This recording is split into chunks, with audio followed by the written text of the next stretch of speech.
याद नहीं क्या फोड़ा से पिघला सके।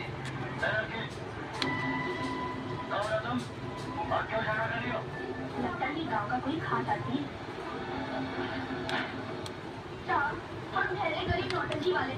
इससे कहा ये नदी पार करा दो तो यह करके बोलने लगा कि हमारा इस गांव में हुक्म चलता है, हमारे मर्जी के बिना एक पत्ता भी नहीं हिल सकता। ये जरूर नहीं है। मैं तो सिर्फ इतना करता कि गांव में बाहरी लोगों का बना है। हम कौन आते हो ये फैसला करने वाले कि हमारे गांव में कौन आएगा कौन नहीं आएगा।